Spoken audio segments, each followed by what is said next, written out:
naye mambuya rodha maenzera ndaenzera kana yamwe me ndimutsireiko kunasika ndewanika ndezuva renhenge rinodoma ranhukadzi inenzi women's month inodomewa iyo kaii ine tionezvekoko tezviziyewo isu vakarezi kondemika munenge musinzika munenekaira fani pakare panyumba apa kudii nekuti zvinhu zvidisiyana-siyana saka mwedzi uno ndowenyu saka zvinotensiti wei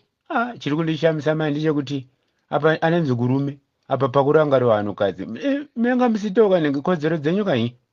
kana ndikati ndikweshere mapoto ndekukweshera nekwesha ndikati nditekere mvura ndekutekera nditekera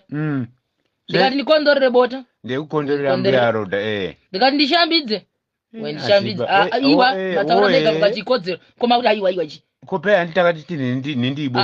izvo zvenhindi ndati mataura mega mukati ikodzero ndikati nditekere mvura wateka ndikati ndishambidze one ndishambidze koindaye kuti aiwa ndabvuma pakati peko metaureko zvamusingakoni ndechauti ndikazoonekwana nachafauta anozoti ndakadhaunload iniro chafauta nekunyumba kwake kuchafauta ndazvinhu akakodzero dzenyu ndedzefana kuremekedziwa ka pakati pekuti munyumba umu tichibatana zvidenaka pasina kubanzarwa naye akadai nodoma anonzi domestic nengiyo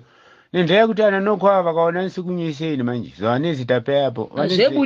vanekurwadosiriwa kana kunge vakusanyaurana iyi vaneburika nepasa wakaona aiwa ndabhanzwa pakati peasi asi makazvinzwa kuti uyo adodomowa nenge akutenzi akutotambira nenge riniyo kwaprofeti magaya kai imi nauye kwaprofeti kai kai kamai kamawe kwasanzi madeko wangu ari kudhina aiwa kwete chidhina chiyeche kudhina rekuja rekunyoma nhau iyo andasitiwa welcome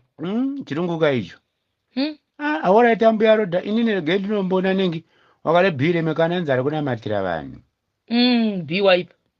hanzane manje adevhurika biwaipa rege ndiende waipa